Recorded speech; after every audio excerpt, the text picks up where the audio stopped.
Hello from Coleman & Company. I'm Stephanie and I'm here to show you today some fun new ideas with caps and patches. Now, I know everyone's seen patches on your right sleeve or left sleeve or on motorcycle jackets or police, fire, and EMT patches, but lately I've been seeing a lot of trending on patches on things like backpacks or caps, even visors, and a lot of other unique locations I wouldn't have thought of, even on jeans and stuff like that. So the idea of making patches, if you haven't seen our patch making video on how we created these patches, make sure to check down the links below. I have a bunch of links leading you to different patch videos, including our patch page, in case you need to get yourself a patch kit to make patches. So there's a lot of good stuff there for you.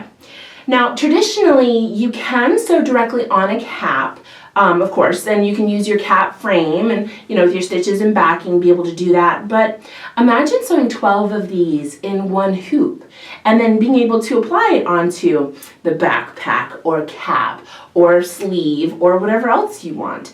The versatility of patches makes it where you can take an embroidered item or design and put it anywhere you want. You're either using your regular, Hotronix Fusion or a cap press. It really opens the doors to a lot of versatility. So what we're going to do is I'm going to bring the camera a little forward so you can have a look at what I'm doing to create it. But I do have some supplies and I want to talk to you about why I'm using them. So number one, when you're putting your patch onto a cap or any other item, sometimes it's good to secure it with a good piece of thermal tape. So I have that handy. I also have here a flexible finishing sheet. Now the flexible finishing sheet is actually a larger sheet that I've just folded into a smaller size to fit nicely under my cap press. But the reason I'm doing this is a lot of cap presses, and it has nothing to do with particular brands, it just has to do with the nature of the cap press.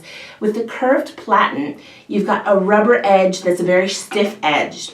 If you use something like the flexible finishing sheet, it actually softens those corners so you don't get creases in your product. Little trick for you there, flexible finishing sheet. And then of course use a piece of silicone or parchment paper between your heat platen and your item to make sure that no glue transfers to your platen. If you've actually ever gotten anything stuck on your platen, it's kind of a nightmare to scrape it off, wasted time, wasted money, so easy. All right, so a couple ideas we're going to do here is I was thinking we can do a name tag patch for a company cap. I was thinking we could do, of course, this one looks perfect on this one and it's perfect size for this visor, so I'm really excited about that. And look at this, we've got a little name.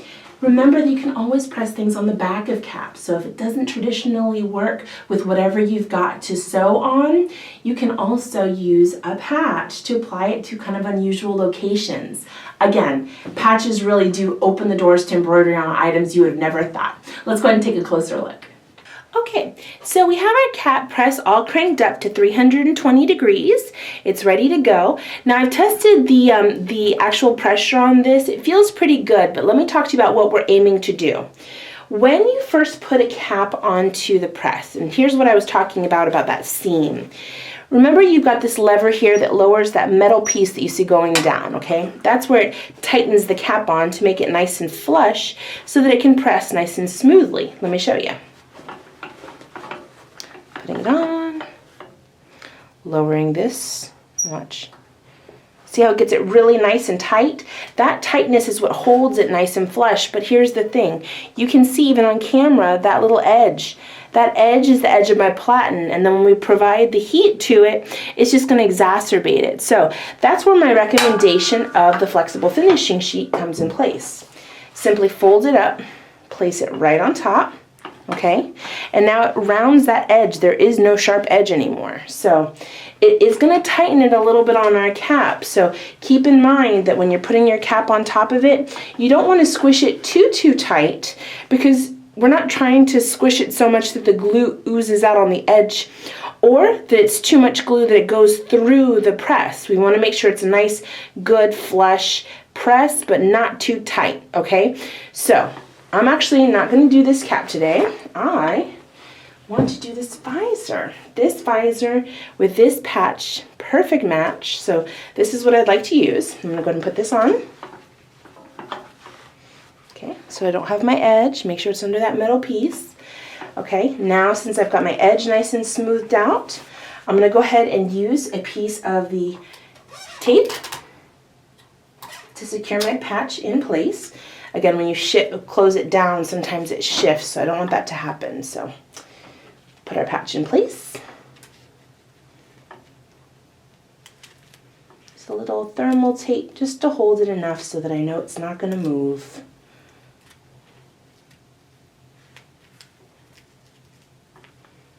All right, that's pretty good. And of course, my silicone paper. Make sure to protect my press. And I've increased our time for this for 25 seconds. I want to make sure it gets good and hot before we can remove it. So we'll let that do its thing. Ooh, perfect. There you go. I'll move this off of here. And you can see the patch is now on our cap. So I'm just going to go ahead and let that cool because it is hot to the touch.